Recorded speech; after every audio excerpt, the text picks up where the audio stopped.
In this tutorial, I'm going to show you how to create a loop in Adobe Audition. By the end, you'll be able to loop any audio track for as long as you need, seamlessly. First, open Adobe Audition and start by creating a new multi-track session. You can name this session anything you want. For this example, I'll call it Audio Loop. Once you've named it, click OK. Next, bring your audio file into the multi-track session by dragging it onto the first track. Once it's there, you'll need to head down to the Properties panel, which is typically on the left side. In this panel, you'll find an option called Enable Remix. Click on this option.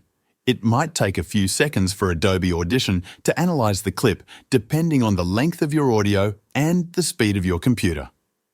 This step ensures the software knows how to break down and loop the track smoothly. After the remixing process is complete, you'll see an option called Target Duration in the same panel. Here, you can specify how long you want your audio loop to be. Let's say you want it to last for 8 minutes. Simply type in 8 o'clock or however long you need your loop to last. Adobe Audition will automatically extend your track to match the duration you've set. This process takes just a moment. Now, if you look at the waveform, you'll notice Adobe Audition has made several cuts to extend the track. These cuts are created so the loop sounds natural and continuous. You can go ahead and play back your audio to hear how smooth the loop is.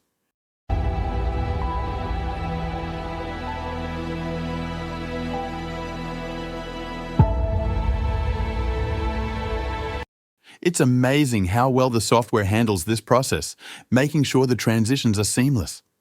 Once you're happy with how the loop sounds, the last step is to export your file.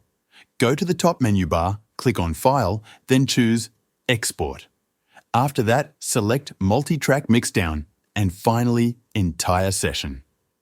This will export your looped audio, and you can save it in the format you prefer. And that's how you create a loop in Adobe Audition.